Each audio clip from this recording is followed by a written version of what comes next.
মাশাআল্লাহ, এরা হলো কাফের।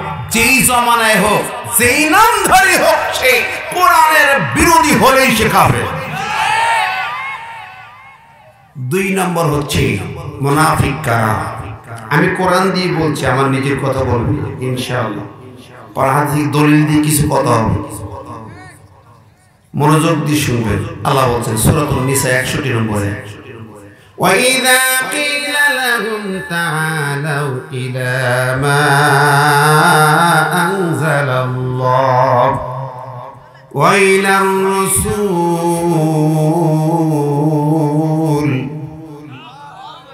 رَأَيْتَ الْمُنَافِقِينَ يَصُدُّونَ عَنكَ صُدُودًا। আল্লাহ পাক বলেন, যখন তাদের ডাকা হয়, বলা হয় আসো, সব কিছু ছেড়ে ফেলে দাও। দুনিয়ার নিয়ম নীতি রসম রেওয়াজ, তোমার তৈরি বাপদাদার তৈরি আইন কানুন নিয়ম নীতি ফেলে দাও, আসো এক আল্লাহর দিকে আসো। আল্লাহ যা নাজিল করেছেন, মা আনজালাল্লাহ, আল্লাহ পাক যা নাজিল করেছেন সেটাই মেনে নেই, ফয়সালা করি কোরআন দিয়া। আল্লাহ পাক বলেন, রাআইতাল মুনাফিকিন, তুমি দেখবি মুনাফিক যারা, ওরা এই কথা সইতে পারবে না, ওদের কলিজায় এই কথা ঢুকবে না, মানতে পারবে না। ইয়াসুদ্দুনা আনকা সুদুদা, ওরা এখান থেকে মুখ ঘুরে পিঠ ফেরে বেরিয়ে যাবে, চলে যাবে, বরং বিরোধী হবে, বাধা দেবে। আল্লাহর কথা কার কথা? জোরে কন্যা কার কথা? আমার ব্যক্তি জীবন, পরিবার, সমাজ, দেশ, জাতি, রাষ্ট্র, সংসার, আইন, আদালত, জজ কোর্ট, হাইকোর্ট, সুপ্রিম কোর্ট, সব চলার মতন দুনিয়ার শ্রেষ্ঠ আইন কোরআনে আছে না নাই? জোরে বায়ান আছে না নাই? এটাকে পাশ করে বাদ দিয়ে চলতে চায়, কোরআন মানতে বলে কলেজে আগুন ধরে যায়, সইতে পারে না। মাহফিল শুনতে আসে, চাঁদা দেয়, মাদ্রাসা মসজিদ ঠিক আছে, অন্যান্য সব জায়গায় আছে, পয়সা দেয়, চাঁদা দেয়, কিন্তু মাগার কোরআন সংসদে যাবে বললে চুলকানি শুরু হয়ে যায়, করে যায়, সইতে পারে না। কথা কর না কেন? উঠে চলে যায়। এরা হলো, এরা কি? আর কেন কি? জবান করে বলেন কি? অতএব এই মজলিসে বসেছেন, উঠে যদি চলে যান, এই কথা সহ্য করতে না পারেন, এই কোরআনের ডোজগুলো সইতে না পারেন, যেটা চলে যাবে ওটা কি? পাশে দেখেন যেটা ওঠে, খেয়াল করে। খাঁটি ইমানদার কারা? মুমিন কারা? আমরা কোরআন থেকে শুনে আল্লাহ বলছেন, ইন্নামাল মুমিনুনা আল্লাযীনা ইযা যুকিরাল্লাহু ওয়াজিলাত কুলুবুহুম ওয়া ইযা তুলিয়াত আলাইহিম আয়াতুহু زادتهم إيمانا وعلى ربهم يتوكلون।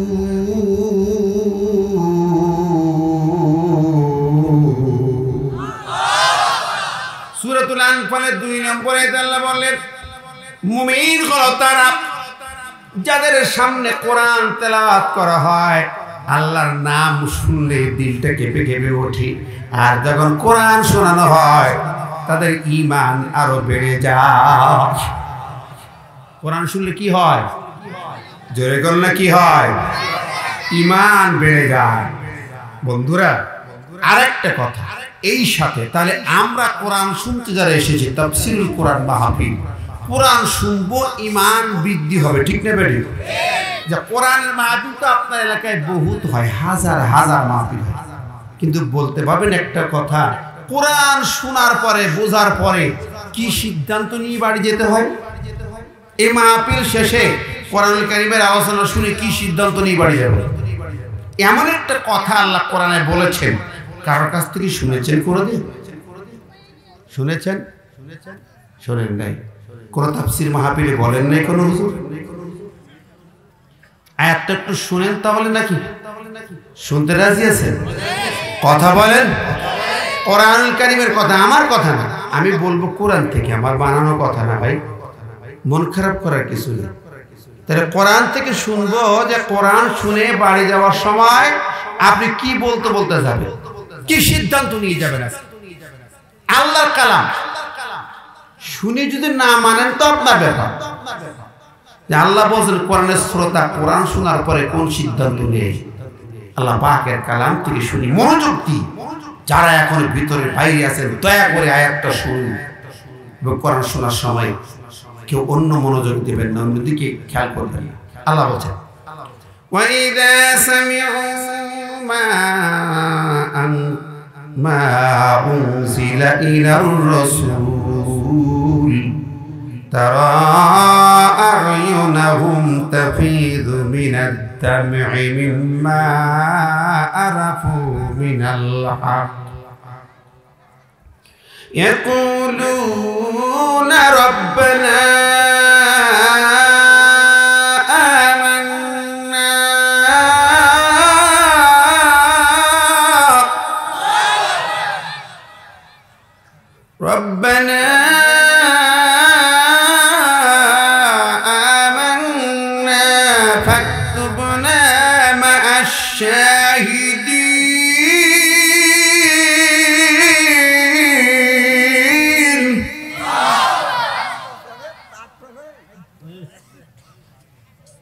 আল্লাহ পাক তার কালামে কি বলে?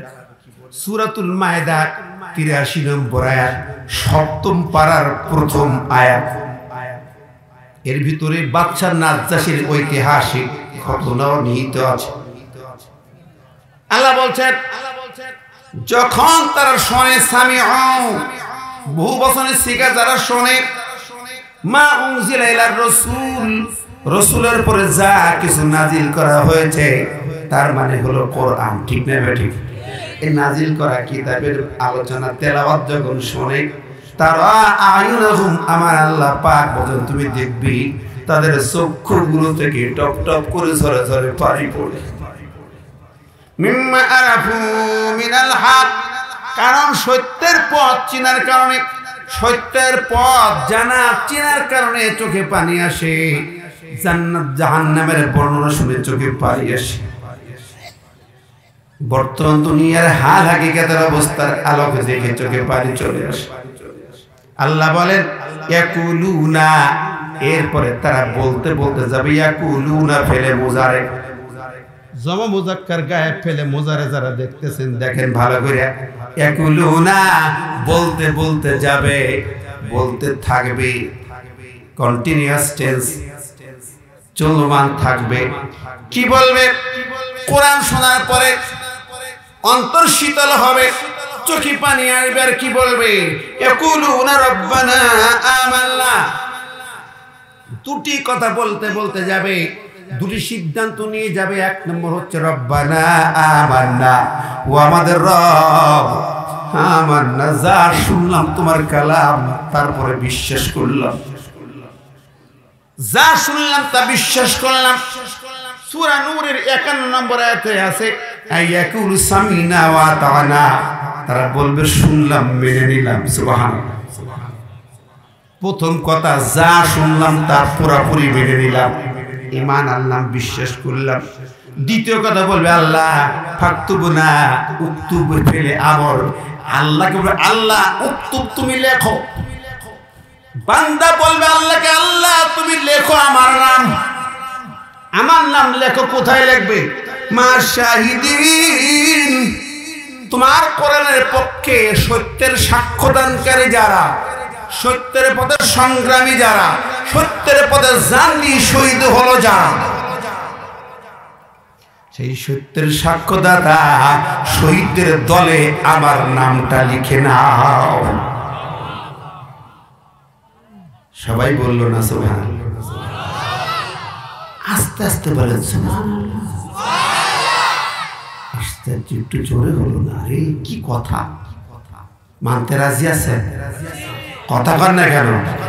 আল্লাহর কোরআন শুনবো শুধু না, আল্লাহ বলতে কোরআন শুনতে হবে, পড়তে হবে আর বলতে হবে আল্লাহ এই কোরআনের প্রতিটি কথা হৃদয়ে গেঁথে নিলাম, তোমার কথাগুলো মেনে নিলাম, এবং কোরআন প্রতিষ্ঠার কাজে, কোরআনের রাজ প্রতিষ্ঠার দলে যারা শহীদ হয়ে গেল সেই শহীদদের দলে আমার নামটা লিখে নাও। রাজি আছেন? কারা কারা দু হাত তুলে দেখ আল্লাহ দেখে।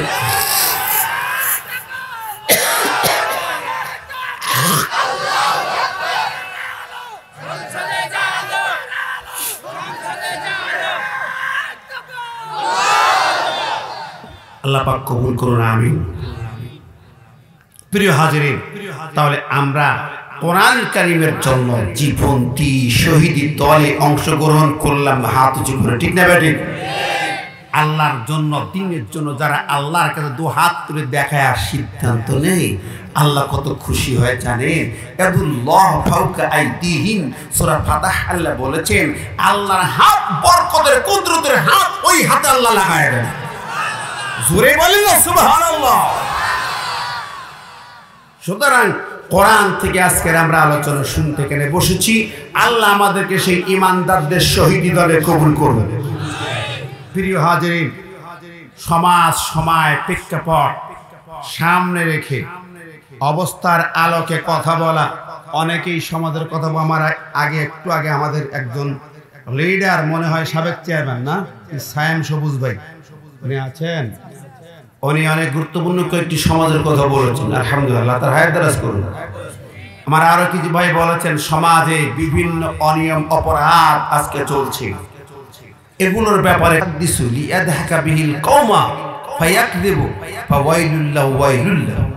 একটা হাদিসের মাত্র 1.5 লাইনে 3 বার আল্লাহ ওয়াইলুল বলছেন। ধ্বংস, ওয়াইল দজর, তার জন্য ইউহাদিসু লিয়াদহাকা বিহিল কওমা, উপস্থিত কওমকে হাস তামাশা করানোর জন্য বক্তব্য দেয় এবং মিথ্যা বানায় কথা বলি। ওয়াইলুল্লাহ ওয়াইলুল্লাহ, আল্লাহ রাসূল বলছেন তার ধ্বংস, তার ধ্বংস, তার ওয়াইল দজর। আজকাল তো তাফসীরের মঞ্চেও নাটকের, কৌতুকের, অভিনয়ের কিছু কথা দেখা যায়। আল্লাহ আমাদের জাতিকে কোন দিকে নিয়ে যাচ্ছে আমি জানি না। এগুলো অত্যন্ত বেমানান, কোরআনের সঙ্গে আদবের খেলাফ, জাহান্নামে যাওয়ার কিছু কারণের মধ্যে অন্যতম এটাও একটা।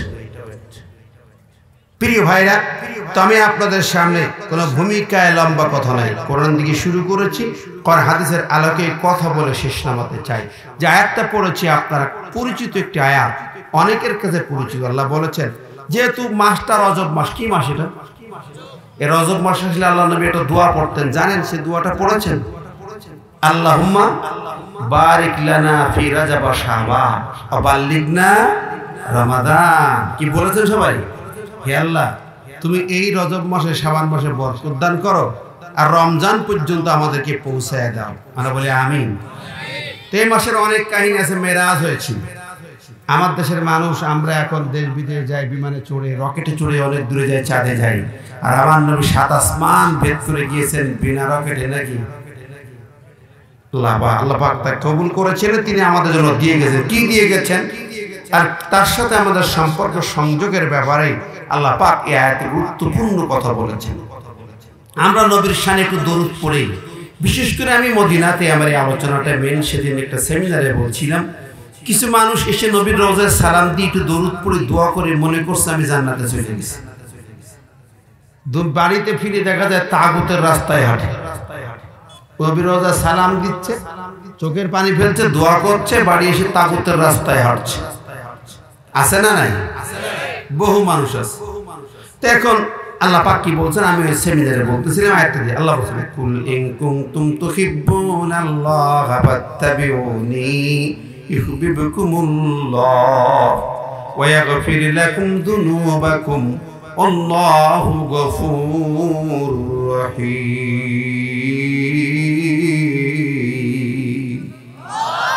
আল্লাহ আমাদের রাসূল বলে দাও, হে আমার রাসূল তুমি বলে দাও, ইন কুনতুম তুহিব্বুনাল্লাহ, যদি নাকি তোমরা আল্লাহকে ভালোবাসতে চাও তাহলে ফাত্তাবিউনি, আমার নবীকে ইত্তেবা করো, অনুসরণ অনুকরণ করো।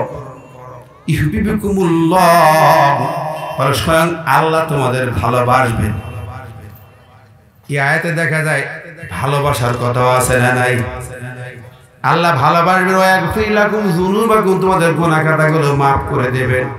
বলতো আল্লাহ ক্ষমাশীল, দাতা, দয়ালু, মেহেরবান। এখন এই আয়াতে কারিমার ভিতরে অনেক কথা। ইন কুনতুম তুহিব্বুনা, তুহিব্বুনা, হুব্বুন মানে ভালোবাসা। ভালোবাসা কোরআনে আছে, ভালোবাসা কোরআনে হাদিসে আছে। ভালোবাসা 3 প্রকার, আমি সেদিকে যাব না। মা বাবার প্রতি সন্তানের ভালোবাসা, সন্তানের প্রতি মা বাবার ভালোবাসা, আল্লাহ রাসূলের ভালোবাসা, আবার আকলি যুক্তিগত বুদ্ধিগত ভালোবাসা, অনেক কথা আছে। সম্মানিত হাজিরিন, এই ফেব্রুয়ারি মাস আসতেছে তো 14 তারিখে একটা ভালোবাসা দিবস পালিত হয় বাংলাদেশে। হয় কি হয় না? কি ডে যেন? Valentine day.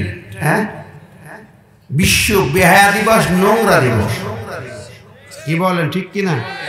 এত বাজে দিবস। গত বছর এই দিবসে 5 কোটি ফুল বিক্রি হয়েছিল। 2023 সালে এই দিবসে বাংলাদেশে 5 কোটি ফুল বিক্রি হয়। কয় কোটি? 5 কোটি। আমি নিউজ ডেস্কে দেখে বলছি। এখন এই ফুল কে কারে দিল? পিতামাতা সন্তানকে দেয় না, সন্তান পিতামাতাকে দেয় না। আবার স্বামী তার স্ত্রীকে দেয় না, স্ত্রী তার আপন স্বামীকে দেয় না, আপন স্বামীরে দেয় না। দিছে কারে? কে ভুল বলছে নাকি? তাহলে এই ফুল গেল কই? 5 কোটি। কে কারে দিল? ভালো করে খেয়াল। আবার দেখলাম 4 বছরের বাচ্চা স্কুলের একটা গেটে ফুল নিয়ে দাঁড়ায়। ম্যাডাম আসছে, ম্যাডাম কি দিব? Madam I love you. ওই বাচ্চার হাতে ফুলটা দিয়ে শিখাইল কে? পিতা মাতাও দায়ী, শিক্ষকও দায়ী। ঠিক না বেঠিক? সন্তান নষ্ট হচ্ছে। আবার দেখি 80 বছরের বুড়া, দাঁত নাই গালে, ফুল একটা কিনছে। উত্তর পাড়ায় গেছে এক বিধবার বাড়ি, বুড়ির বাড়ি। যাইয়া বুড়িকে ডেকে ফুল দিবস, আই লাভ ইউ। দাঁত তো নাই, লাভ ইউ। তাহলে আমার দেশের কালচারাল অবস্থা কোথায় এই দিনটা? 4 বছরের বাচ্চা থেকে 80 বছরের বুড়া এই কামে লিপ্ত। কি বলেন? সমাজে চেনা ব্যভিচার সরাসরি হচ্ছে এসব দিয়ে। ঠিক না ঠিক? সমাজ জাতির যখন চেনা ব্যভিচার ছড়িয়ে যায়, সুদকুশ ছড়িয়ে যায়, তখন জাতির কপালে দুর্ভোগ নেমে আসে। ঠিক না ঠিক? আমার ভাইরা, আমি যে হাদিস পড়েছি তিরমিজি শরীফের 2210 2211 হাদিস কালে এসেছে। বিশ্বনবী বলছেন, ইদা ফাআলাত উম্মতি খামসা আশরাতা খাসলাতান হাল্লা বিহাল বালা। যখন আমার উম্মতের জীবনে 15টা খাসলত দেখা দেবে, 15টা অভ্যাস খাসলত দেখা দেবে, তখন তোমরা অপেক্ষা করো, তোমাদের জন্য বালা আসা, গজব আসাটা বাধ্যতামূলক হয়ে যায়। কঠিন কথা বলেছেন। আমি আপনাদেরকে শোনাতে চাই, যদি আপনাদের আন্তরিকতা থাকে। এই 2 ভাই একটু অনান্তরিক হয়ে গেছে, মন খারাপ হয়ে গেছে। এই উঠেছে কি মাজা লেগে গেল ভাই? ভালো করে শোনেন বন্ধু। যুবকেরা, ফেব্রুয়ারি মাসের এই নোংরা দিবসকে অ্যাভয়েড করবে না, ফুল কিনবে। গত বছর ফুল কিনা কেউ আসো নাকি? খবরদার, এই নোংরা দিবসে কেউ ফুল কিনবে না। কথা বলেন। কোন অবৈধভাবে কোন মেয়ের সাথে যোগাযোগ করবে না। হ্যালো হ্যালো, এটা করা যাবে? সাবধান। আল্লাহর নবী বললেন, দেখো 15টা কারণ, ধ্বংসের কারণ গোটা জাতির মধ্যে আল্লাহর নবী বলেছেন। 1 নম্বর হলো ইজা কানাল মাগনামু দুয়ালা, যখন নাকি ত্রাণ ভান্ডার আসে তখন তা চুরি হয়। ত্রাণ চুরি করে, গনিমতের মাল চুরি করে লোক আছে না নাই? করোনার সময় দেখলাম কোন কোন চেয়ারম্যান তেলের ঢপ সব নিজের খাটের নিচে ঢুকাইছে। কোন দেশে ভাই? উগান্ডায় না আফ্রিকায়? কোন দেশ? আহা, কত একটা গুণ দেখছেন। নবীজি বলল, আমানত মাগনামা, আর আমানতটা গনিমত মনে করবে, নিজের সম্পদ মনে করে খাবে। আমানত রাষ্ট্রীয় সম্পদ, আমানত। চুরি কোন ঠিক নেবে? ঠিক। এই খাওয়া লোক, চুরি করা লোক আছে না নাই? শুধু গম চোরা চায় তোর না, বড় বড় চোর অফিসে বসে থাকে, কলমের খোঁচায় খোঁচায় চুরি করে। কথা বলে আছে। 1 বছর আগে নিউজ, ঢাকা ওয়াসা পানি কোম্পানি, ওয়াসা যে পানি সাপ্লাই দেয়, এই কোম্পানির এমডি আমেরিকায় নাকি 11টা বাড়ি বানাইছে। কোন দেশে বানাইছে? আমেরিকায়। বাংলাদেশে বানালে তো কথা ছিল। পানি সাপ্লাই দেয় এমডি, এই টাকা কামাইছে। কি পরিমাণ চুরি রে ভাই!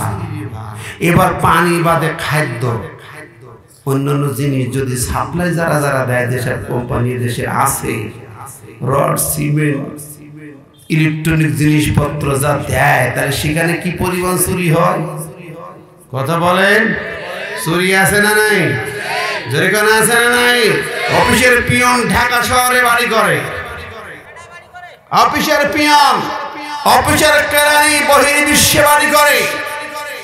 আর নেতাদেরকে দেখা যায় কানাডায়, বেগম পাড়ায়, সুইডিশ ব্যাংকে, বিভিন্ন জায়গায় কোটি কোটি টাকার খবর পাওয়া যায়। কথা বলে ঠিক না ঠিক? আমার দেশের সম্পদ চুরি করে নিয়ে যায়। কোরআন বলছে সারিগো সারিগো থাকতেও আইডিয়া হওয়া। কোরআন যদি রাষ্ট্র ক্ষমতায় যায়, এই চোরগুলোর হাত কাটা হবে, হাত কাটা হবে। ঠিক না ঠিক? আমার নবীর হাত কাটা আইন কলিজার সহ্য হয় না, তাই কোরআনের আইন যখন পার্লামেন্টে চাই, তখন কলিজায় আগুন ধরে যায়।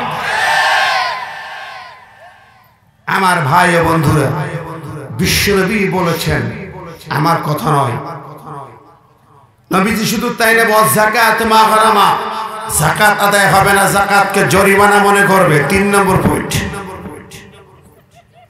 আমি সংক্ষেপে বলে যাই, কত সময় পাবো কম। রাগ করছেন নাকি? মাইন্ড করছেন? হ্যাঁ বাবা শোন ভালো করে, ব্যাকে যাস না, কতগুলো শুনে তো। আতা রাসূল সাওজাতাহু, যখন পুরুষেরা তার নারীদের স্ত্রীদের অনুসরণ করে আনুগত্য করবে, মহিলারা হবে নেতা, পুরুষ হবে হেল্পার। আছে না নাই? এরপর শুনবো আক্কা উম্মা, মায়ের অবাধ্য হবে সন্তান, মায়ের মর্যাদা দেবে না। ইসলাম যেই মায়ের পত্তলে জান্নাত দিয়েছে, সেই মর্যাদা থাকবে না, বরং স্ত্রীকে মনে করবে আরে কালুর মেয়ে আমার জীবনের সব, আর মাকে কষ্ট দেবে। কথা কন। এবং বাবাকে কঠিন আঘাত করবে, অথচ মায়ের পদতলে জান্নাত। ঠিক নেবে ঠিক? মা তুমি এই পৃথিবীর শ্রেষ্ঠ নিয়ামত, তোমারই পদ তলে রয়েছে জান্নাত। ওগো মা তুমি এই ধরনের শ্রেষ্ঠ নিয়ামত, তোমারই পদ তলে রয়েছে জান্নাত। ঠিক কিনা কন? এই পৃথিবী থাকতো গো ফুল পাখিহীন, এই পৃথিবী থাকতো গো মায়া মোহহীন, যদি না থাকতো মায়ের মায়ারি হাত। ওগো মা তুমি এই ধরনের শ্রেষ্ঠ নিয়ামত, তোমারই পদ তলে রয়েছে জান্নাত। আল্লাহু আকবার। সেই মায়ের মর্যাদা নাই। ও আমার ভাইরা, যুবকেরা, বিয়ে করার পরে চেঞ্জ হয়ে যায়, হয় না? কেন হও? মায়ের মর্যাদা দেবে, মায়ের স্ত্রী হক আদায় করবে স্ত্রী, স্ত্রীকে বুঝাবে আমার মায়েরকে সম্মান করো। কেন তুমি চেঞ্জ হয়ে যাও? আমার উস্তাদ বলতেন, কলিকালের পোলা পান, বাপকে বলে হুক্কায়ার, মাকে বলে কুটনি বুড়ি, বউকে বলে সোনা চাঁদ। ও মেয়েরা, মা বোনরা, রাগ করো না। তুমি তোমার শাশুড়ির খেদমত করলে, তুমিও তো একদিন শাশুড়ি হবে, সেদিন তুমি খেদমত পাবে। ঠিক না ঠিক? আর যদি তুমি তা না করো, শাশুড়ির বিরুদ্ধে দুশ্মনী করে শাশুড়িকে ননদের বাড়ি পাঠায় দাও, আর বরের নিয়ে শহরে দিয়ে খাওয়া দাওয়া ফুর্তি করো, একদিন তুমি শাশুড়ি হবে না, তখন তোমার সাইজ করবে তোমার ছেলে বউ। ঠিক না ঠিক? সাবধান হয়ে যাও আমার ভাইরা। আমি সংক্ষেপে আসছি। বিষ্ণু বাররা সাদিকের পর বললেন, বন্ধুদের সঙ্গে নিয়ে সঙ্গ নিয়ে ঘুরে ঘুরে বেড়াবে, আনন্দ ভর্তি করে বেড়াবে যুব সমাজ, সাবধান। আল্লাহ নবী বলেন, এরপরে ওয়াত্তাফাতিল আসওয়াতিল মাসাজিদ, মসজিদের ভিতরে হইচই হবে, শোরগোল বাড়বে। মসজিদের ভিতরে কমিটি নিয়ে গন্ডগোল আছে না নাই? ইমাম নিয়োগ নিয়ে গন্ডগোল আছে না নাই? সভাপতি যদি সুদ করে হয় আর ইমাম যদি সুদের বিরুদ্ধে ওয়াজ করে, তার ইমামতি থাকে না। আমার এলাকার এক মসজিদে ইমামের ইমামতি গেছে শুধু সুদের ওয়াজ করিয়া। সুদ যত পারে খান, অসুবিধা কি? খান তো নাকি? সুদ চলে? এলাকায় কি সুদ আছে? আছে। সুদ খাইয়া টাকা কামাই করেছে, রড বের রাস্তায় কন্ট্রাক্টরি করে, রড মারিংকানি করে টাকা কামাই করে, মসজিদে দান করে। আর ইমাম সাহেব ওই চাচা বড় দান করে যে সভাপতি বানাইয়া দেয়। হ্যাঁ, কি কর বন্ধুরা আমার? আফসোস এখানে, আরে আজকাল মসজিদগুলো তো আল্লাহর আইন চলতেছে না। বেনামাজি লোক মসজিদ কমিটির সভাপতি, সেক্রেটারি বা সদস্য হতে পারবে না। কোরআন বিরোধী লোক হতে পারবে না। ঠিক না বে ঠিক? সুদখোর ঘুষখোর কমিটির নেতা তো দূরে সদস্য হতে পারবে। সুদের কত বড় গুনাহ! সুদের কয়টা গুনাহ? এই রাগ করছেন নাকি? এবার দাঁড়াইলেন কেন? কি ভাই? বাবা রাগ করি না বাবা। যে যুবক, কি হয়েছে তো? হ্যাঁ, ডায়াবেটিস হয়েছে? সুদখোর লোক 70টি গুণ সুদের। সবচেয়ে ছোট মানে সর্বশেষ 70 নম্বর গুণার নাম কি? নিজের মাকে বিয়ে করে। সুদ যে কারবার করেন, মা বোনরা যারা সমিতির লোন নিয়ে সুদ দেন, যারা সমিতি চালান, বাজার বা গ্রামে যে লোক সুদের কারবার করেন, যে সুদ খায়, যে সুদ দেয়, সে তার মায়ের সাথে জেনা করে। রাজি আছেন? করেন। এটা সে ছোট গুণ। বড় গুণা কি? 1 নম্বর গুণা কি? 1 নম্বর গুণটা জানেন? ফায়দানু বিহারবিন মিনাল্লাহি রাসূলি, আল্লাহ এবং রাসূলের বিরুদ্ধে যুদ্ধে নামা। 1 নম্বর গুণা কোরআন বলছে, সুদের 1 নম্বর গুণ। যেই লোক আল্লাহ রাসূলের বিরুদ্ধে যুদ্ধ করে, ওর নামাজ দরকার কি? ওর ঈমান আছে? ও তো আবু জাহেলের বাচ্চা, ফিরাউনের বাচ্চা, নমরুদের বাচ্চা। সুদখোরেরা সাবধান, ঘুষখোরেরা সাবধান। আমার ভাই বন্ধুরা, বলতেছিলাম ওয়াকানা যাইবুল কওমি আরজালুহুম। পরের পয়েন্ট হচ্ছে, আল্লাহ নবী বলছেন ওই সময় কওমের সমাজের কওমের নেতা হবে নিকৃষ্ট লোক। কিরকম লোক? নিকৃষ্ট লোক, নিচু লোক। অবাক হবেন, সহিহ মুসলিমের 1 নম্বর হাদিসে আসছে। সহিহ মুসলিমের একেবারে 1 নম্বর হাদিস, বুখারী সহ সব কিতাবে আছে। হাদিসে জিবরিল বলা হয় যে হাদিসটাকে। আল্লাহর নবীকে বলা হলো, জিবরাইল বলতেছে রাসূলুল্লাহ কিয়ামতের আলামত কি হবে? রাসূল সাল্লাল্লাহু আলাইহি ওয়াসাল্লাম বলেছেন কি জানেন? আনতালিদাল আমাতু রাব্বাতাহা ওয়া আনতারাল হুপাতাল ওরাতাল আলাতার ইয়াশাত এতাতাওয়াল্লা ফিল বুনিয়ান। কিয়ামতের আলামত রাসূল ওই হাদিসে বললেন, কিয়ামতের আলামত হচ্ছে শেষ, তা হচ্ছে দাসীর পেটে জন্ম হবে সমাজের দেশের নেতা। দাসীর পেটে জন্ম হবে সমাজের জাতির নেতা। নবীর কথা আমার কথা মিলায় দেখবেন। এরপরে বললেন, দেখবো এই জমানায় অন্তর হুপাতাল ওরাতাল আরাতা, নিঃস্ব নিসম্বল, পায়ে জুতাবিহীন লোক, জামাবিহীন লোক, জুতাবিহীন লোক, যারা খাওয়া হতো না, রাখাল, মাঠে বকরি চড়ায়, ওই রাখালরা হবে এমন সম্পদের মালিক, ইয়াতাতাওয়াল্লা ফিল বুনিয়ান, শহরের বিশাল উঁচু উঁচু রাজপ্রাসাদ তৈরি করবে। আছে না নাই? জোরে খান। জমি নাই, জামা নাই, কিচ্ছু নেই। অটো ইনকাম করে, অটো দালালি করিয়া ঘুষের ইনকাম করে, কোটি কোটি টাকার মালিক। জোরে বলেন। নবীর কথা একটু চুল পরিবার মিথ্যা হতে পারে না। আমার ভাই বন্ধুরা, বিশ্বনবী উকরিমার রাজুল মাখাফাতা শাররিহি। এবং ওই জমানায় আরেকটা গুণ হবে, কিছু লোক আছে যারা এমন কেডা সন্ত্রাসী, যাদের থেকে মানুষ ভয়ে রাস্তায় সম্মান দেখায় সাইড দেবে। ভয় মখাপাতা সারদিহি, ও আমার ক্ষতি করতে পারে, ওরে আগে সাইড দাও। বিপজ্জনক লোক, ডেঞ্জারাস লোক, ঠিক না ঠিক? এদেরকে সাইড দাও। আমার ভাইয়েরা, বন্ধুরা, নবীর কথা আমার কথা নয়। এরপরে সেখানে মদের আসর জমবে শেষ জমানায়, মদ আর মদ একাকার হয়ে যাবে। কি বলে আছে না, ফুলাভান ইয়াবা ট্যাবলেট খাইতেছে বাংলাদেশে, ফুলাভান 6, 7, 8 এর ছেলেমেয়েরা। কোথায় আছেন? ধ্বংস গোটা জাতি। এবার বিশাল হারির পোশাক পরিচ্ছদ এমন নষ্ট হবে কল্পনা করা যাবে না। এরপর উত্তে কায়নাত আল মাআজিব, গায়িকা নায়িকা যোগ্যতা নাই, কিছু নেই, তাদেরকে বড় চেয়ারে বসানো হবে। কি কোন হয় না দেশে? কথা বলেন কেন? হ্যাঁ, গান গেয়ে বেড়ায়, 4.5, 5.5 পাস, লেখাপড়া নাই, মুখটা ফেটে যায়, নেতা নেত্রী হইয়া যায়। কি কর, ঠিক না ঠিক? আমি জানি না কোন যুগে কোথায় এসেছে। গায়ক, নায়ক, খেলোয়াড়, তারা আইন তৈরি করবে দেশের জাতি। যারা এফডিসিতে কাজ হয়, খেলার মাঠে কাজ হয়, তারা কিসের আইন রচনা করবে? জাতি কোথায় নেমে গেছে?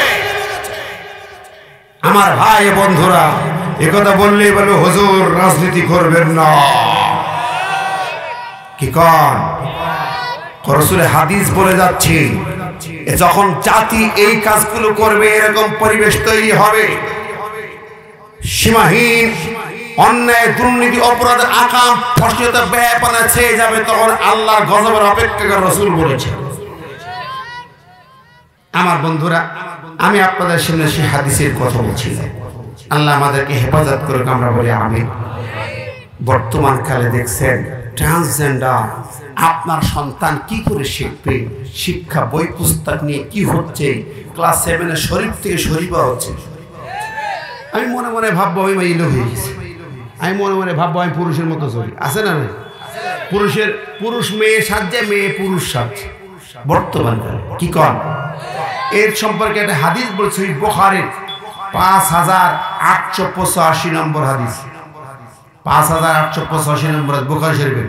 রাসূল বলেছেন, আনা রাসূলুল্লাহ সাল্লাল্লাহু আলাইহি ওয়াসাল্লাম আল মুতাশাব্বিহিনা মিনার রিজালি বিন নিসা ওয়াল মুতাশাব্বিহাতি মিনান নিসাই বির রিজাল। আল্লাহ নবী লানত দিয়েছেন, অভিশাপ দিয়েছেন, সংসার ধ্বংস, অভিশাপ। যেই পুরুষ নারীর বেশ ধরে চলে, আর যেই নারী পুরুষের মতো পোশাক পরে চলে। আমার দেশের মুসলিম সমাজের মেয়েরা, এই গতকাল কক্সবাজার ছিল, আসলাম। কক্সবাজারে যে দেখেন, ঢাকা ভার্সিটির যে দেখেন, বিভিন্ন শহরে যে দেখেন, মেয়েরা হাফ প্যান্ট পরে, হাফ গেঞ্জি পরে ঘুরতেছে। মাথায় নেই চুল, নাকে নেই ফুল, কানে নেই ধুল, পেটা না পেটি সেনা যাইতেছে। কি বলেন, আছে না নাই? মুসলমানদের দেশে, 92 মুসলমানের সমাজে এই মেয়েরা পুরুষের পোশাক পরতেছে কেন? আবার যুবকেরা হাতে চুরি পরতেছে। কি পরে? চুরি পরে হাতে যুবকেরা, এবং গলায় চেন, হাতে চেন, হাতে চুরি। আহারে কি কন্ড কারখানা! চুল কি মাথায় ঝাঁকড়া চুল! হে যুবকেরা, রাসূল লানত দিয়েছেন, অভিশাপ দিয়েছেন। আজকে ট্রান্সজেন্ডার বানায়, এটা দিয়ে আবার হিজড়াদেরকে খাবায়। হিজড়ারা ট্রান্সজেন্ডারের আওতায় না। জেন্ডার বুঝি আমরা ইংরেজি জানি, মৌলবীরা জানে না মনে করেন না। আমরা ঢাকা ইউনিভার্সিটির ছাত্র। ফার্স্ট জেন্ডার পুরুষ, সেকেন্ড জেন্ডার মহিলা, থার্ড জেন্ডার হচ্ছে হিজড়া। এটা থার্ড জেন্ডার হিজড়ারা।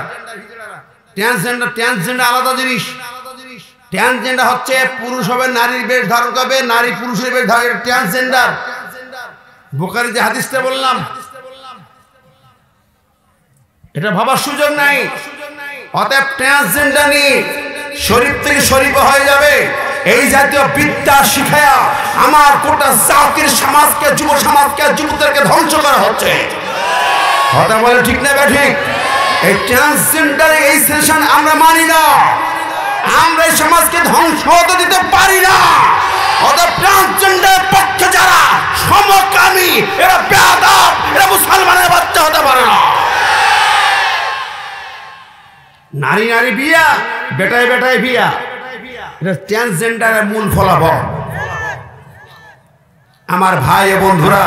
আর এই ট্রান্সজেন্ডার নিয়ে প্রতিবাদ করার কারণে আসিফ মাহতাবকে ব্র্যাক ইউনিভার্সিটি বহিষ্কার করেছে। কথা বলেন ঠিক না ঠিক?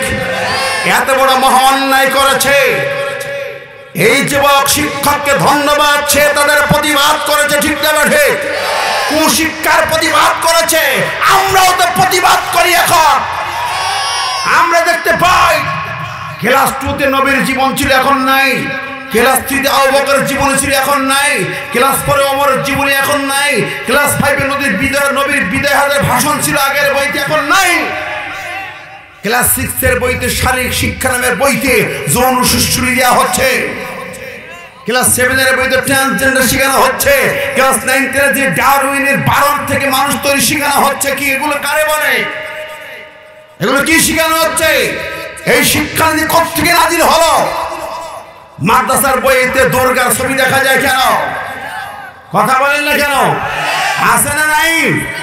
আমরা এগুলো ধিক্কার জানাই, নিন্দা জানাই।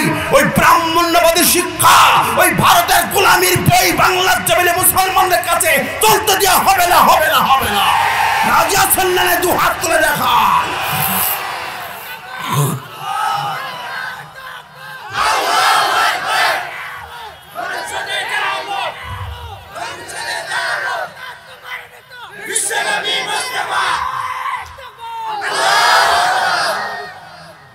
মুহাম্মদ সাল্লাল্লাহু আলাইহি সাল্লাম তিনি মক্কার জমিন ছেড়েছেন, ঘর ছেড়েছেন, বাড়ি ছেড়েছেন, 27টা জিহাদের সেনাপতিত্ব করেছেন, জাহিলিয়াতের সমস্ত শিকড় উন্মোচন করেছেন, মক্কা মদিনার গোটা দুনিয়ার জমিন থেকে মুশরিকদের ছিন্নমূল করেছেন, শিকড় উপড়ে দিয়েছেন তিনি, ঠিক না ঠিক?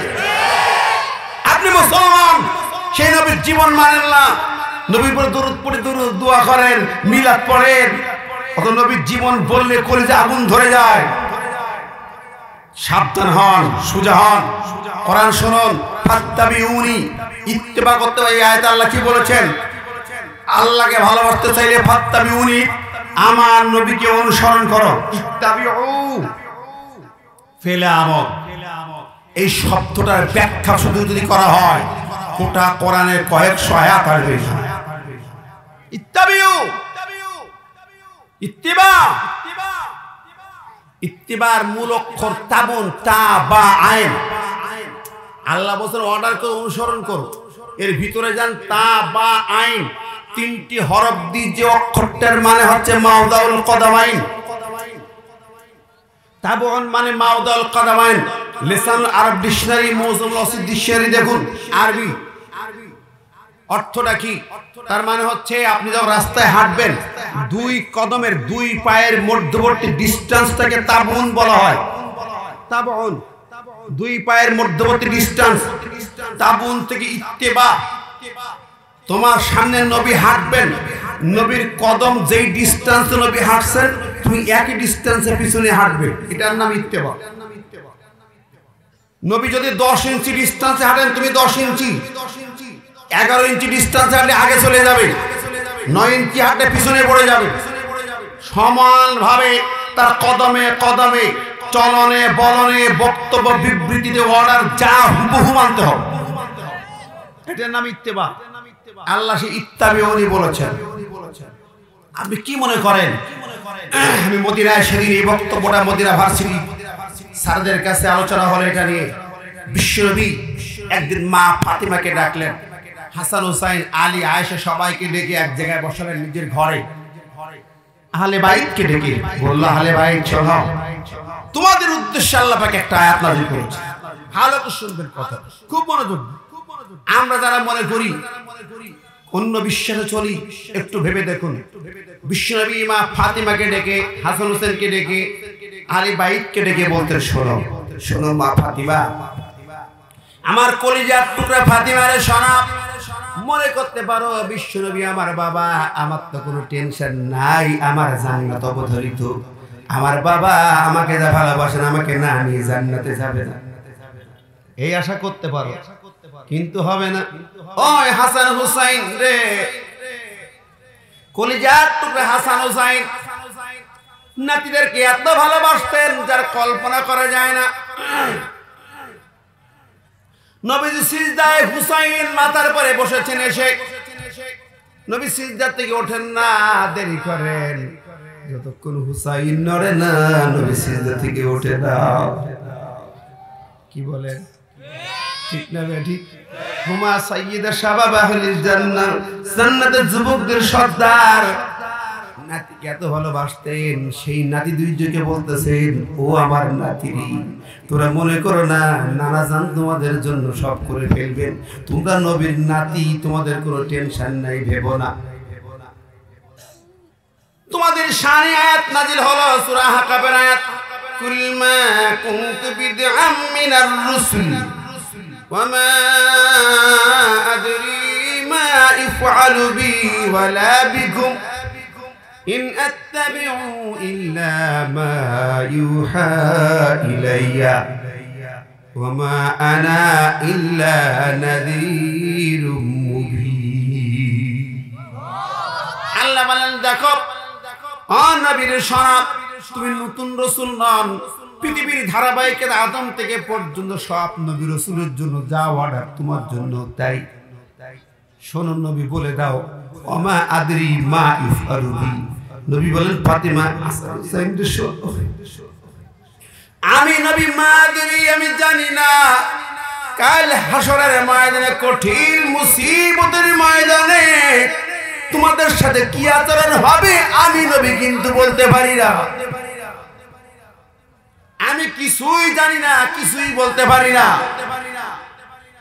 কারণ কঠিন ময়দানে আমার আল্লাহ পাকের ক্ষমতা সমস্ত কিছু মুষ্টিবদ্ধ থাকবে, তার সামনে দাঁড়াতে ভয় করবে। গোটা মানবতা নবী রাসূলরা কেঁদে কেঁদে দূরে সরে যাবে, সামনে যেতে ভয় পাবে সবাই। তোমরা কি জানো সেই দিন আল্লাহর নবীর হাদিসে আসছে, রাসূল বলেছেন, ইন্না ইয়াকবিস সামাওয়াতি ওয়াল আরদি বিয়াদিহি ফায়াকুলু আনাল মালিক ওয়া আইনা মুলকুল আরদ আইনাল জাব্বারুন আইনাল মুতাকাব্বিরুন। নবীজি বললেন, আল্লাহ পাক আসমান আর জমিনকে ভাঁজ করে দুই হাতের মুঠির ভিতরে নেবেন। এত কি ভাঁজ কাগজের মতো ভাঁজ করবে আসমান আর জমিন, এই হাতের মুষ্টির ভিতরে আল্লাহ নেবেন এবং আল্লাহ পাক ডাক দেবেন, আনাল মালিক, আমি ক্ষমতাধর রাজা বাদশা, আমি। আইনা মুলুকুল আরদ, ওই দুনিয়ার রাজা বাদশাগুলো তোমরা কোথায়? দুনিয়ার সেই রাজা বাদশা ফেরাউন নগর হামান কামান কই? বুল প্লেয়ার কই? মোদি কাকারা কই?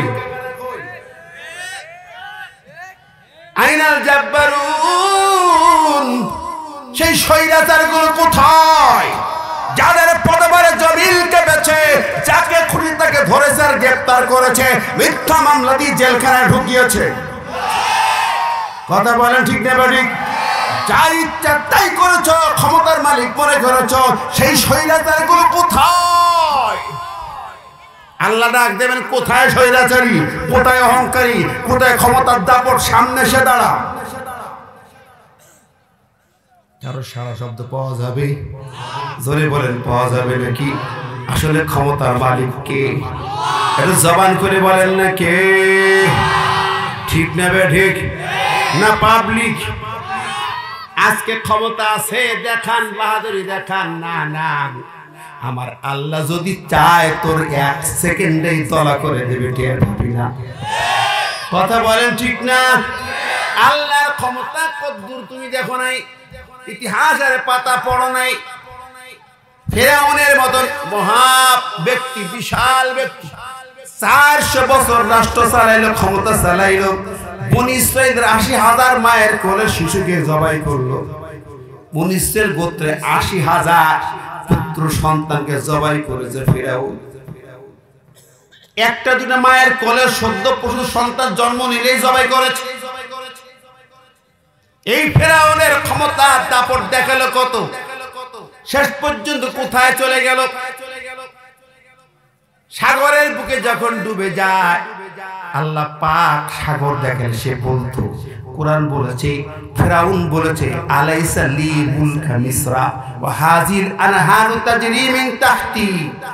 ও দুনিয়াবাসী দেখো, মিশরের রাজত্ব আমার, রাজ ক্ষমতা আমার, আমার হুকুমে রাজ্য চলে, আমার হুকুমে নদী সাগর চলে। আনা রাব্বুকুমুল আলা, আমি যা বানাই তাই আইন, সেই সংবিধান মানতে হবে, কারোর কথা চলবে না। এরকম দাপটের নেতা এখনো আছে না নাই? ও যা বানাই তাই আইন, সেটাই সংবিধান, সেটাই সব। কতক্ষণ ফেরাউন বলেছিল, এখন যখন সাগরের বুকে মাঝখানে পড়ে গেছে, সাগরের বুক দিয়ে আল্লাহ 12টা রাস্তা বানাইছে মুসার জন্য। মুসার বাহিনী রাস্তা দিয়ে পার হয়ে যায়, আর সাগরের কিনারে দাঁড়াইয়া ফেরাউন থমকে যায়, যাবে না। হামান বলে, নেতা কেন? তুমি না বলছো তোমার কথায় রাষ্ট্র যেমন চলে, নদ নদী সাগর চলে, এই তো রাস্তা তোমার দাপটের রাস্তা। মুসা ফাঁকে দৌড়াইছে, চলো হাকাও বাহিনী। হামানের পাম কি দেখেন না, পাশে যারা থাকে তারা হাট পাম দেয়, কি কর দালাল চেলা চামুন্ডা, কি চাটু কর, ঠিক নেবে ঠিক। জামাসি গেঞ্জি লম্বা হলে কেমন হবে, তেমনটাই চলছে, ঠিক না? এখন ফেরাউন চলল সাগরের ভিতরে রাস্তা, পানিগুলো কাত্তাউদিল আজিম।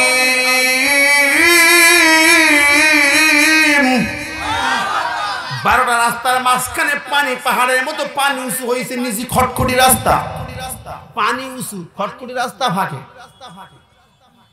ভয়ঙ্কর রাস্তা। মুসা পার হয়ে গেছে। ফেরাউনের দল যখন সাগরের মাঝখানে চলে গেছে, অনেকে বল নীল নদ না, নদী না, এটা ছিল সাগর, লোহিত সাগর। আল্লাহ পাক সাগরের কথা বলেছেন। এই লোহিত সাগরের মাঝামাঝি যখন পৌঁছে গেছে, আল্লাহ কয়, ও জিবরাইল, এবার ফেরাউনকে দাপটের রাস্তাটা দেখাইয়া দাও।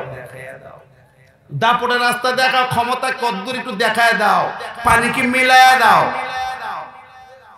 ওই উঁচু হওয়া পানিগুলো সব কানায় কানায় মিলে গেল, রাস্তা জিরো হয়ে গেল, হাবুডুবু খাইয়া সব মরে। ফেরাউনকে শুধু চুপায়, চুলির মুষ্টি ধরে ফেরাউনকে শুধু চুপানো হচ্ছে। সৎকারী চুপানি খাইছে, পানি ঢক ঢক করে খায়, পেট ফুলে যায়, কয় আর আল্লাহ আর পারি, আর হয় না গো আল্লাহ। এবার জিবরিল পকেট থেকে একটা চিরকুট বের করে চোখের সামনে ধরলো। ও নেতা একটু পড়ো, দেখো তো কি লেখা, একটু দেখো। নেতা তাকাইতে পারে না, জিব্রাইল চোখে পানি মারা, চোখে ধুলাবালি কাদা ধুইয়ে দিল, ভালো করে দেখ, একটু দেখতো কার লেখা। তাকায়া চোখ মোটা মোটা হয়, হারিয়ে তো আমার লেখা, আমার লেখা। কি লিখছিস তুই বেটা? কয় মাস আগে আমার দরবারে এক নেতা আইছিল, অন্য একটা দেশের, পাশের এক দেশের নেতা, রাষ্ট্রপতি আইছিল। ফেরাউন, তুমি তো রাজা, মহারাজা, পৃথিবীর বড় রাজা, আমি বিপদে আছি। আমার অধীনস্থ একটা নেতা, সে এখন আমার মূল রাজ্য ক্ষমতা দখল করতে চায়।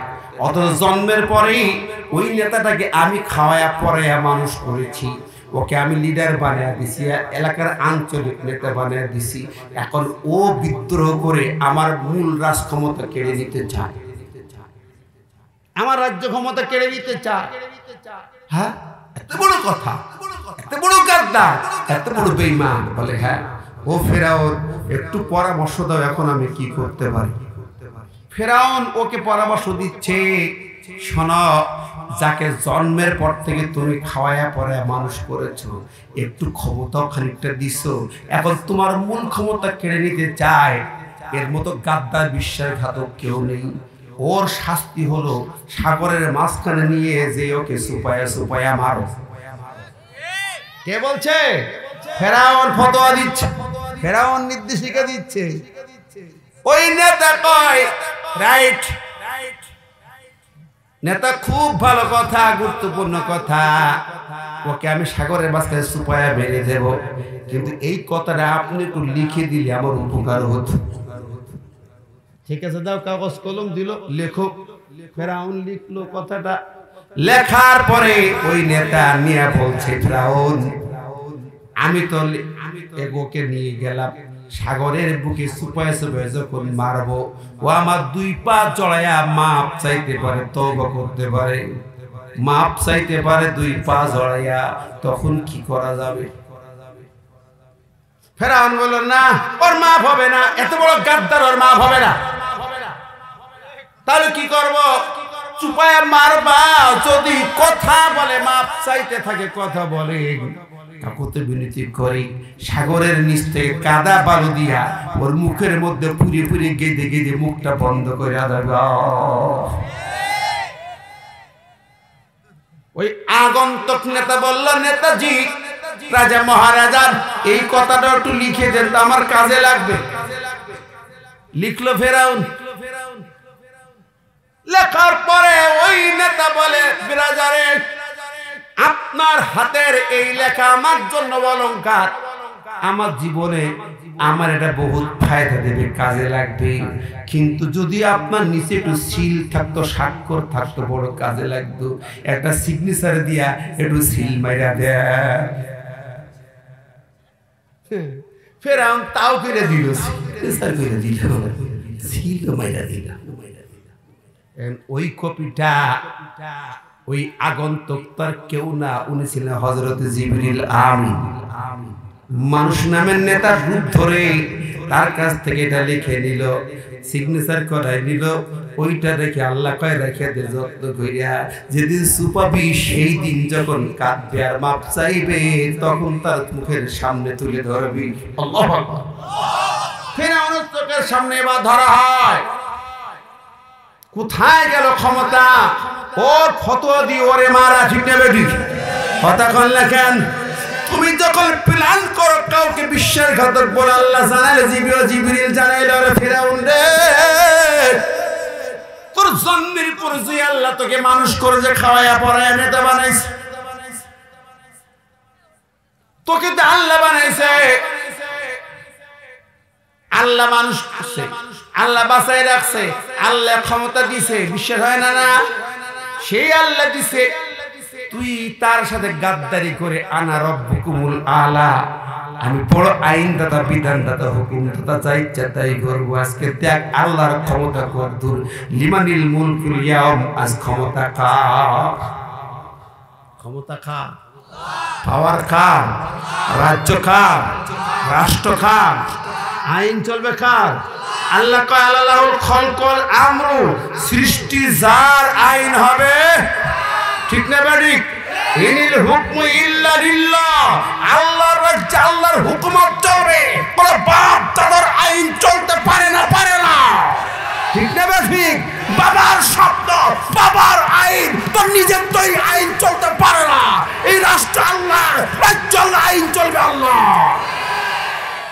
কথা কোন ঠিক না বেঠিক তাবারাকাল্লাযী বিয়াদিহিল মুলক ওয়া হুয়া আলা কুল্লি শাইইন কাদির গোটা সৃষ্টি জাহান আল্লাহ এই জায়গায় কারো ভাগ নাই এই ক্ষমতা একমাত্র কার জোরে বলেন না কার আজকে দুনিয়া সার্বভৌম ক্ষমতার মালিক যদি আমরা আল্লাহকে মানি তাহলে আমাদেরকে বলবে রাষ্ট্রদ্রোহী কি বলবে রাষ্ট্রদ্রোহী ভালো করে বুঝেন এখন আমার দেশে আইন কি চলে ক্ষমতার মালিক হলো জনগণ এই ভাইরা মনোযোগ দিয়ে শুনুন আমার ঈমান ধ্বংসকারী একটি পয়েন্ট আজকে বলা হয় ক্ষমতার মালিক জনগণ ক্ষমতার মালিক কে আল্লাহ তো কুলিল্লাহুম্মা মালিকাল মুলক রাজ্য ক্ষমতার মালিক আল্লাহ তাবারাকাল্লাযী বিয়াদিহিল মুলক ওয়া হুয়া আলা কুল্লি শাইইন কাদির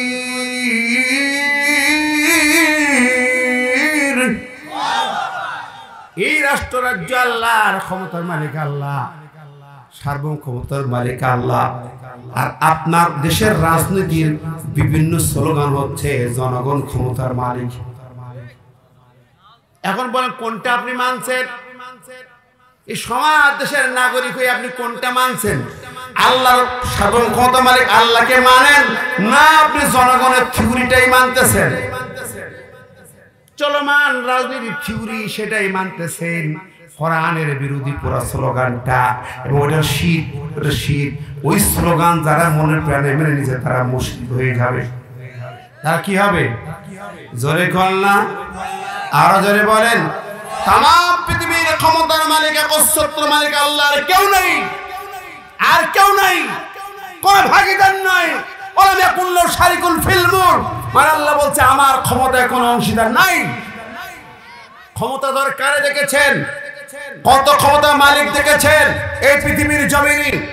জালুত আমালেকা সম্রাট, এক সময় পৃথিবীর সেরা নেতা, পৃথিবীর সেরা ক্ষমতাধর নেতা, তার ক্ষমতায় কাঁপত গোটা পৃথিবী। সে ঘোষণা দিয়েছিল পৃথিবীতে আমার নেতৃত্বের বাইরে কেউ চলতে পারবে না। ওই নেতা 3 লক্ষ সেনাবাহিনী মরুভূমির মাঝখানে আল্লাহ নবী শামুল আলাইহিস সালামের বাহিনীর মোকাবেলায় হাজির হলেন। সূরা বাকারা খুলুন, 250, 49, 50 আয়াতগুলো দেখুন। সেই ক্ষমতাটার নেতা আসছে, 60 গজ লম্বা দেহ, সকালে নাস্তা করতে একটা উটের গোস্ত পুরো একা নাস্তা করতে।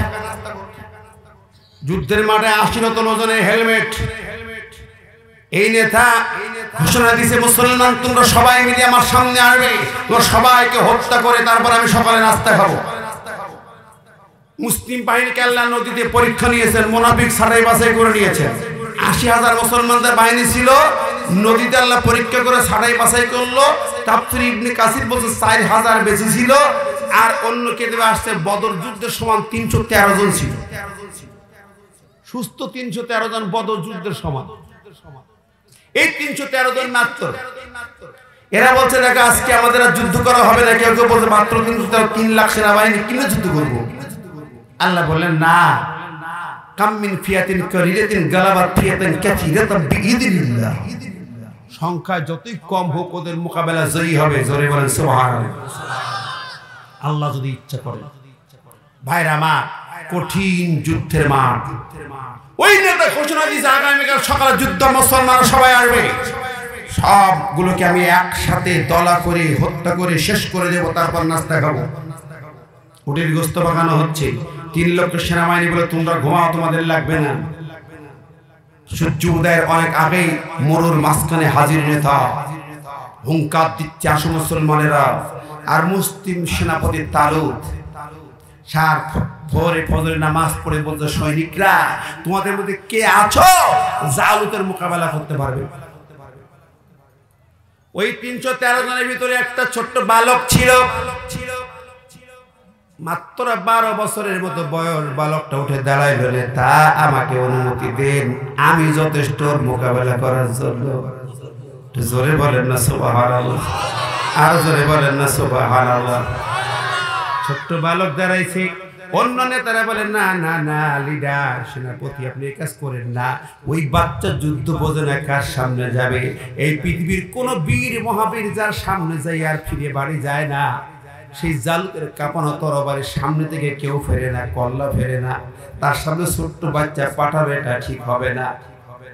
নেতা বলেন, তা তো ঠিক, তোমরা কে রাজি? বালকটা দাঁড়ায় বলে, নেতাজি ও মুসলিম সেনাপতি, আমি বাড়ির থেকে মায়ের কাছ থেকে বিদায় নিয়ে এসেছি। এই যুদ্ধে আমি হব প্রথম সৈনিক, আর আমি শপথ করেছি জালুতকে খতম না করে ফিরব না।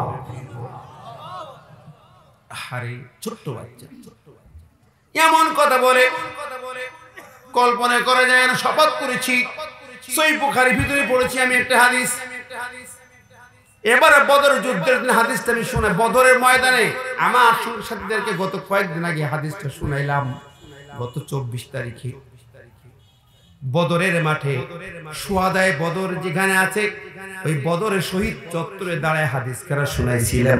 আন আব্দুর রহমান বিন আউফ রাদিয়াল্লাহু আনহু قال اني لبست في يوم بدر فاذا التبت من الاسر فطير حديث السني فكان لم امن مكرهما اذ قال هذا سر من سبي يا عمي اني ابا جهال فقلت يا ابني كما تصنع فقال عبد الله ان رايته ان اقتله وهو متدونا فقال لي على غسل من سيمستا فاشرت له فشد عليه مثل السقرين فضربه حتى برد وهو ابن عفر رواه البخاري। ওই ছোট্ট দুই ভাই মাজার মুআব্বাজ 11-13 বছর বয়স, ওরা যুদ্ধের মাঠে প্রথম সারিতে আব্দুর রহমান আওয়াব বলে আমার দুই পাশে দুই বাচ্চা। অবাক হলাম, আমি নিরাপত্তার অভাব বোধ করলাম, ভীত হয়ে গেলাম, ছোট্ট দুই বাচ্চা নিয়ে আমি বিপদে পড়ে যাব। এমন সময় আমার ডান পাশ থেকে ওই ছোট্ট বালকটি বাচ্চাটা আমাকে বলে, চাচা একটু আবু জেহেল দেখাইয়া দেন। কি দেখাই দেন? কয়ে ভাতিজা তুই পিচ্চি মানুষ, আবু জেহেল দেখে কি করবি? এই নাকি আমার তাস নবী, আবু জেহেল দেখে করবে কি তুমি পিচ্চি? ছোট্ট বালক জবাব দিয়েছে, ওই জবাবটা আমরাও দিতে পারি না, আমরা ভাবতে পারি না। ছোট্ট বালক আহাতুল্লাহ ইনরাইতুহু আন আবতালাহু আও আমুতা দুনা। ওই বালকটি বলে, চাচা যা, আমি আল্লাহর কাছে হাত মানে অঙ্গীকার, আইন হাদাল অঙ্গীকার করেছি, আল্লাহ যদি নাকি আবু জেহেলকে একটু চোখে দেখতে পাই, ওকে কতল করে জাহান্নামে না পাঠায় ফিরতে চাই না। জোরে কেন সুবহানাল্লাহ। আব্দুর রহমান আব্বাল তুই ঝড়টা করবি, তোরে তো ভর্তা বানাই দেবে। চাচা যান, যদি আমার মারে আবু জেহেল আমি হাতে শহীদ হব, তো আবু জেহেলের হাতে মার কে শহীদ হব? আল্লাহু আকবার। সিংহের বাচ্চা কি বলেন, ঠিক না ঠিক? জোরে বলেন। আব্দুর রহমান বলছে, এবার আমি দুই বাচ্চা একই কথা বলছি। আমি যখন আশারতুল্লাহুমা ওদেরকে ইঙ্গিত দিয়ে বললাম, ওই যে আবু জেহেল দেখা যায়, ওই দুই বাচ্চা সিংহ শাবকের নাই লাফায় লাফায় যে পড়লো, এমন করে মারতে লাগলো, দেখলাম তরবারি নাই, খেজুরের ডাল দিয়ে পিটাইয়া পিটাইয়া আবু জেহেলকে ঘোড়ার পিঠে থেকে নামাইয়া লাশ বানায়া ফেলেছে। আল্লাহু আকবার। আজকের এই তরুণ কই? আজকের এই যুবক কই? আজকে মাস মুআব্বাস কই? এইরকম ছোট্ট তরুণের বড় প্রয়োজন, ঠিক না ঠিক? তাম পৃথিবী আমেরিকায় হুদিরা এখনো পর্যন্ত গাজায় প্রতিদিন আমার ভাইদেরকে মারতেছে, ঠিক না ঠিক? জোরে কর না। কিন্তু গাজার বুকে বিজয় হবে আশা করি ইনশাআল্লাহ। মাত্র 5 বছরের বাচ্চা পাথর নিয়ে দাঁড়িয়েছে, একদল ইসরায়েল সেনাবাহিনীকে পাথর দিয়ে দাঁড়িয়েছে, ঠিক না ঠিক? আজকে নিউজ, ইসরায়েলি মেজর সহ 3 কর্মকর্তাকে হত্যা করা হয়েছে গাজার ময়দানে। ইসরায়েলি সেনাদের কবর রচিত হবে গাজায়। মুসলমানদের রক্তের উপরে দাঁড়ায়া ইসরায়েলকে নিশ্চিহ্ন করা হবে, টিকতে পারবে না পৃথিবীর মানচিত্রে, ঠিক না ঠিক? হে যুব সমাজ, দাঁড়াতে হবে, জিহাদি জজবাই তৈরি হতে হবে। যদি গাজায় ডাক দেওয়া হয়, কোন মুসলিম যুবক বাড়ি থাকতে পারবে না, জিহাদের ডাকা চলে যেতে হবে, মাজ মুহাব্বতের উত্তরসূরি হয়ে যাইতে হবে। রাজি আছো না নাই? দু হাত তুলে দেখাও।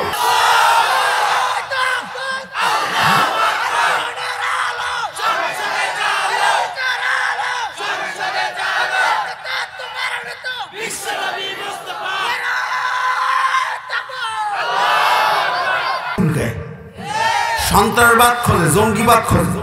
হে মুসলমান, তওবা করো। জিহাদ কোরআনের পরিভাষা, জিহাদ জান্নাতে যাওয়ার মাধ্যম। কোন মুসলমানের বাচ্চা জান্নাতে যাবে না যার আমলে জিহাদ নাই। লিখে নেন কথাটা, সূরা আল ইমরান 142 নম্বর আয়াত। আল্লাহ পাক বলেছেন, আম হাসিবতুম আন তাদখুলুল জান্নাহ ওয়ালাম্মা ইয়ালামিল্লাহুল্লাযীনা জাহাদু মিনকুম ওয়া ইয়ালামাস সাবিরিন। কথাকার আল্লাহ কয় জান্নাতে যাইবা, আল্লাহ যাচাই বাছাই করবে তোমার আমলনামা, তোমার আমলনামায় জিহাদ আছে না নাই? জোরে বলেন না কার কথা? আর জোরে কেন কার কথা? আল্লাহ সূরা সাফের মধ্যে বলেন, আলা আদুল্লুকুম আলা তিজারাতিন তুনজিকুম মিন আযাবিন আলীম। মুসলমান, আল্লাহ বললেন একটি আমল করবে, জাহান্নামের আগুন তোমার জন্য হারাম হয়ে যাবে। কয়টা আমল? জোরে কান না কয়টা? সেটার নাম কি? জোরে কান, সেটার নাম কি? আর জোরে কান কি? এই মুসলমান, তোমরা এক সময় আল কায়দা তালেবান বলে জঙ্গিবাদ বানাইছো, এখন সেই তালেবানরা তো রাষ্ট্র ক্ষমতায়। কথা বলেন, সেই তালেবানরাই আমেরিকাকে তাড়িয়েছে। মাত্র 23,000 ফাইটার, তারা স্লোগান ছিল সাবিলুনা সাবিলুনা আল জিহাদ আল জিহাদ। তাদের স্লোগান ছিল তাকবীর। 19 বছর ধরে তারা অনেক রক্ত দিয়েছে, বাড়ি ঘর ছেড়েছে, পাহাড়ের গুহায় দিয়ে শপথ নিয়েছে আমেরিকার বিরুদ্ধে রাজপথে লড়বে, রক্ত দিয়া জীবন দিয়া, যেই নামছে রাজপথে জিহাদের স্লোগান দিয়া আমেরিকা তার 3 লক্ষ সেনাবাহিনী ফেলে, অস্ত্রপত্র ফেলে, প্লেন জাহাজ ফেলে, ট্যাঙ্ক লরি ফেলে পালাতে বাধ্য হয়েছে। কথা কোন ঠিক নেবে ঠিক? এ তো মাত্র 2 বছরের কথা। তালেবানরা ওদেরকে দাঁড়িয়ে বিজয়ের পতাকা উড়িয়েছে, পাঞ্জাবি পরা জুব্বার আলেমরা রাজ ক্ষমতায় বসে আছে, ঠিক না বেঠিক? গাড়ি বানিয়েছে, প্লেন বানাচ্ছে, ওই আফগানিস্তান পৃথিবীর সেরা রাষ্ট্র হবে এখন। কথা কোন ঠিক নেবে ঠিক? সুতরাং জিহাদের কথা বললে এই সমস্ত কথার বলো না, জঙ্গিবাদ শিখায় না। হামাস, গাজার ময়দান হামাস, হিজবুল্লাহ জিহাদের স্লোগান দিয়ে রাজপথে আসে না নাই? 5 বছরের বাচ্চা জিহাদের স্লোগান দিয়া, তাকবীর স্লোগান দিয়া পাথর ছুঁড়ে ছুঁড়ে বেড়েছে, ইসরায়েলের বাহিনী পিছনে ফিরে চলে যেতে বাধ্য হয়েছে। 5 বছরের বাচ্চা। অতএব মুসলমান ভাই বন্ধুরা, আপনার আমাকে শিক্ষা নিতে হবে। আল্লাহর জমিনে আল্লাহর দ্বীন বাস্তবায়নের জন্য আমেরিকা, রাশিয়া, চায়না, দিল্লির তাবেদারি নয়, ওদের বিরুদ্ধে রুখে দাঁড়াতে হবে, তাগুতের বিরুদ্ধে লড়তে হবে, ফিরাউনের বাহিনীর বিরুদ্ধে লড়তে হবে, আবু জাহেল উত্তরসূরিদের খতম করতে লড়তে হবে। রাজি আছেন না নাই? জবান খুলে 2 হাত তুলে দেখেন তো।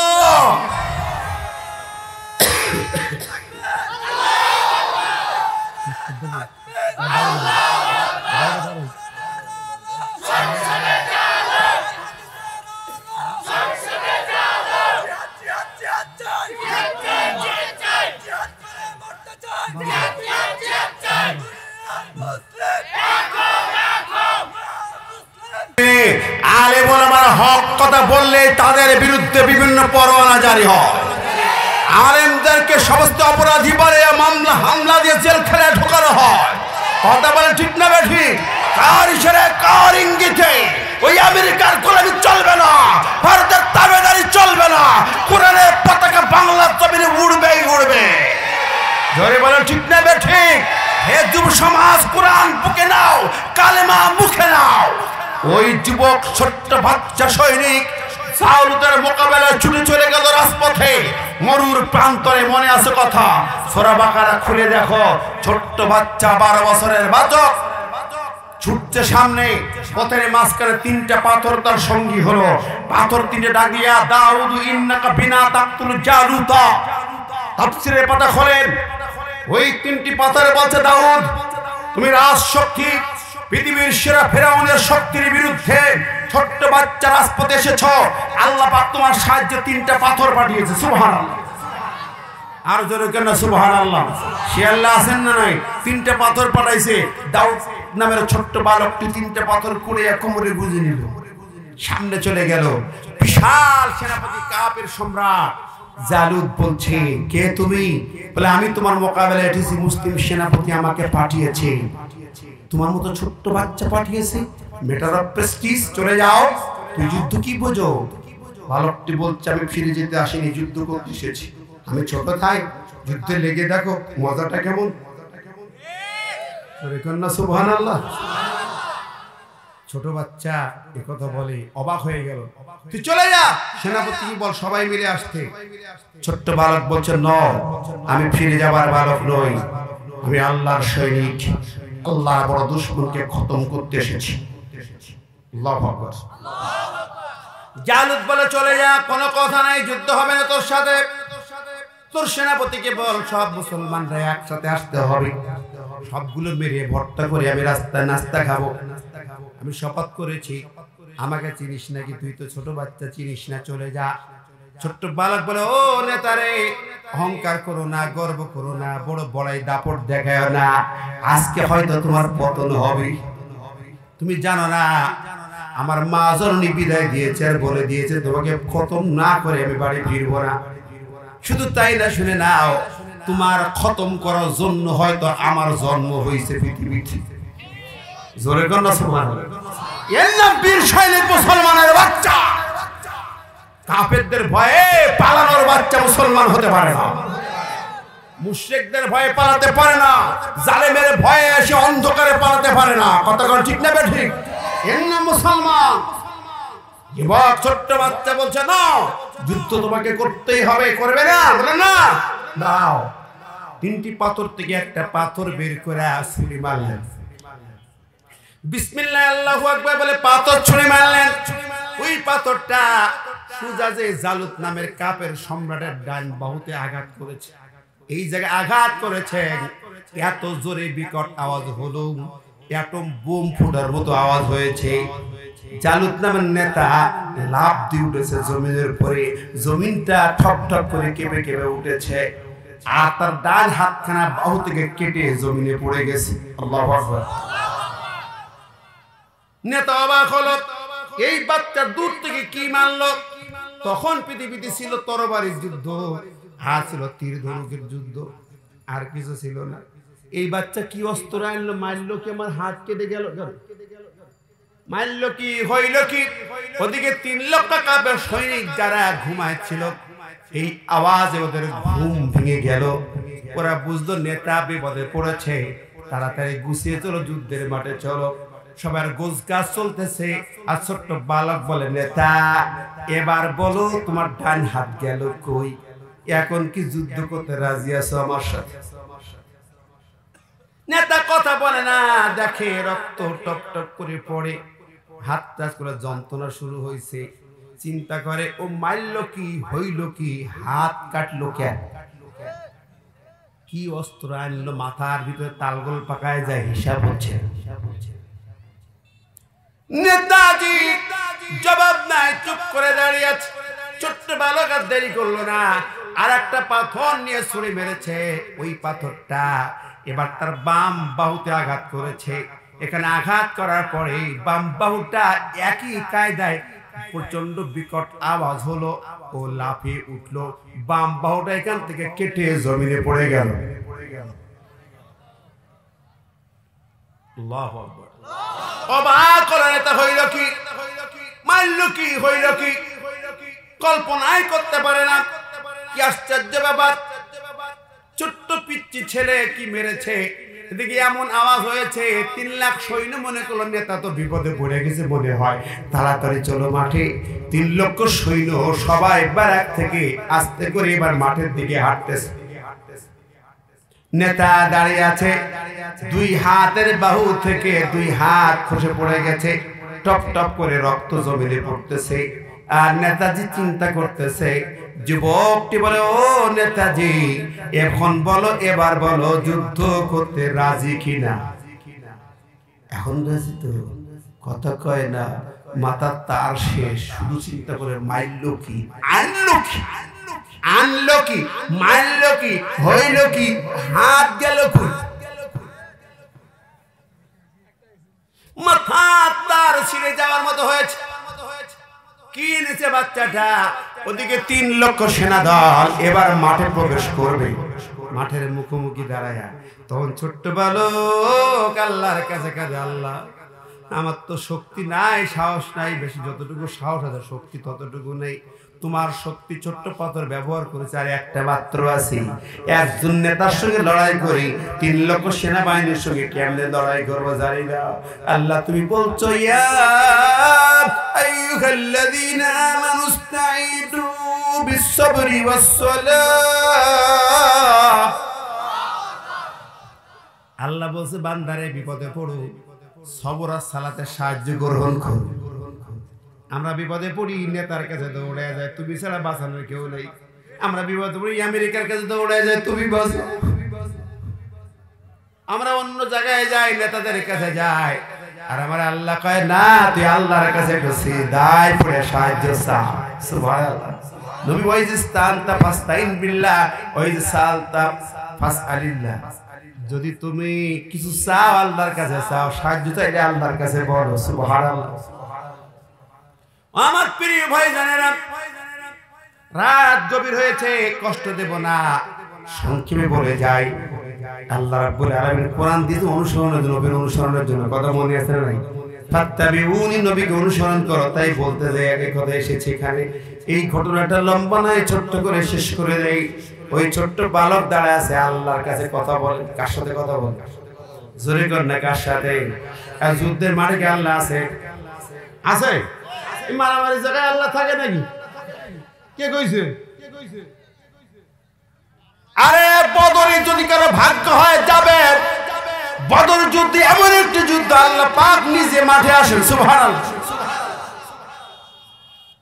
এই কথা আজকে আর বলার টাইম নাই। সুযোগ হলে আমার মনে হয় এই পাশে দিনের বেলা একটা কালকে মাহফিল আছে না, ওই জায়গায় হবে।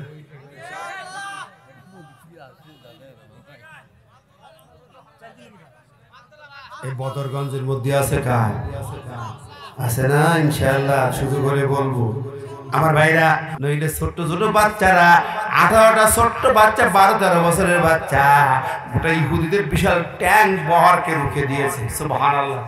বিনা অস্ত্রে রুখে দিয়েছে, বিনা অস্ত্রে রুখে দিয়েছে ওরা।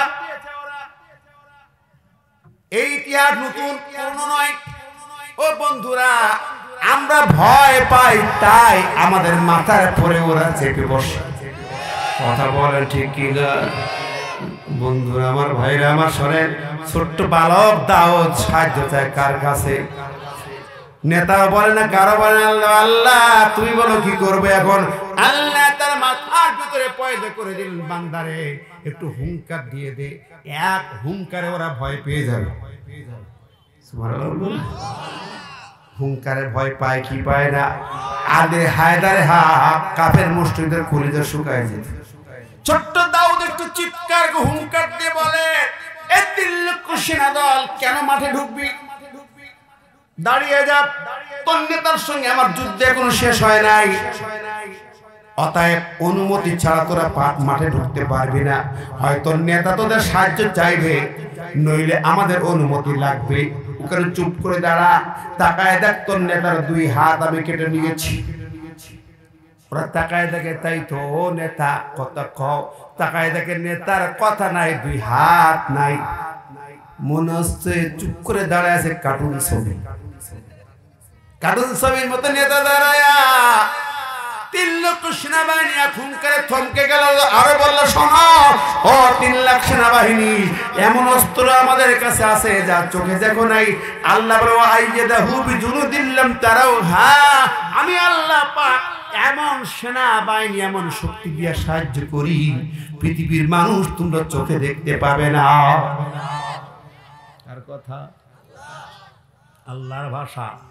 আমার ভাই ও বন্ধুরা, প্রিয় হাজিরিন, ওই বালক যখন এই কথা বললো, আমি তো ছোট্ট সৈনিক, আমার কাছে তো নেতা ধরা।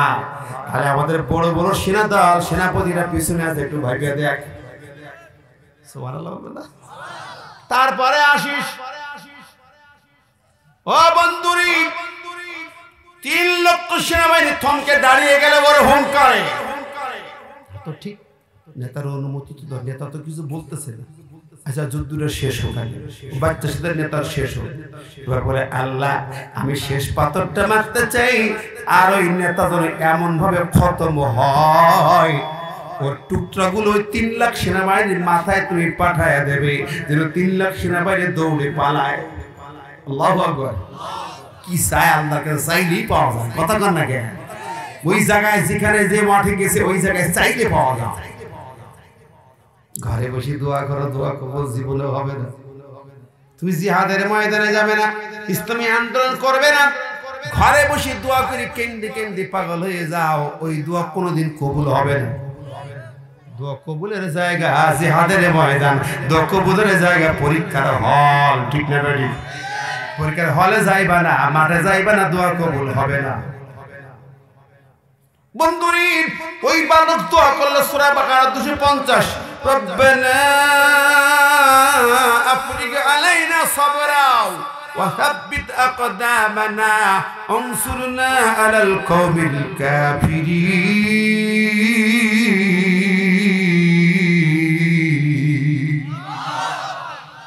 এই দোয়াটার নামাজে পড়ার দোয়া না, ওটা ওই জালুতের আমালেকা গোত্রের সঙ্গে যুদ্ধের মাঠের দোয়া।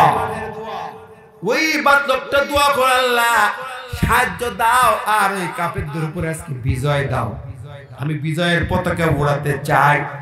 3 নম্বর পাথরটা আল্লাহর নাম নিয়ে আল্লাহ বলে, তুই মার, বাকিটা আমার কাম। ওই ওমা রমাইতা ইয রমাইতা ওয়ালাকিন্নাল্লাহ রমা, তোমার দায়িত্ব নিক্ষেপ করা, আল্লাহর দায়িত্ব ঢুকাই দেওয়া। সুবহানাল্লাহ। আল্লাহ কই দিছে সব কথাগুলো কার? আমি কুরআন থেকে বলছি।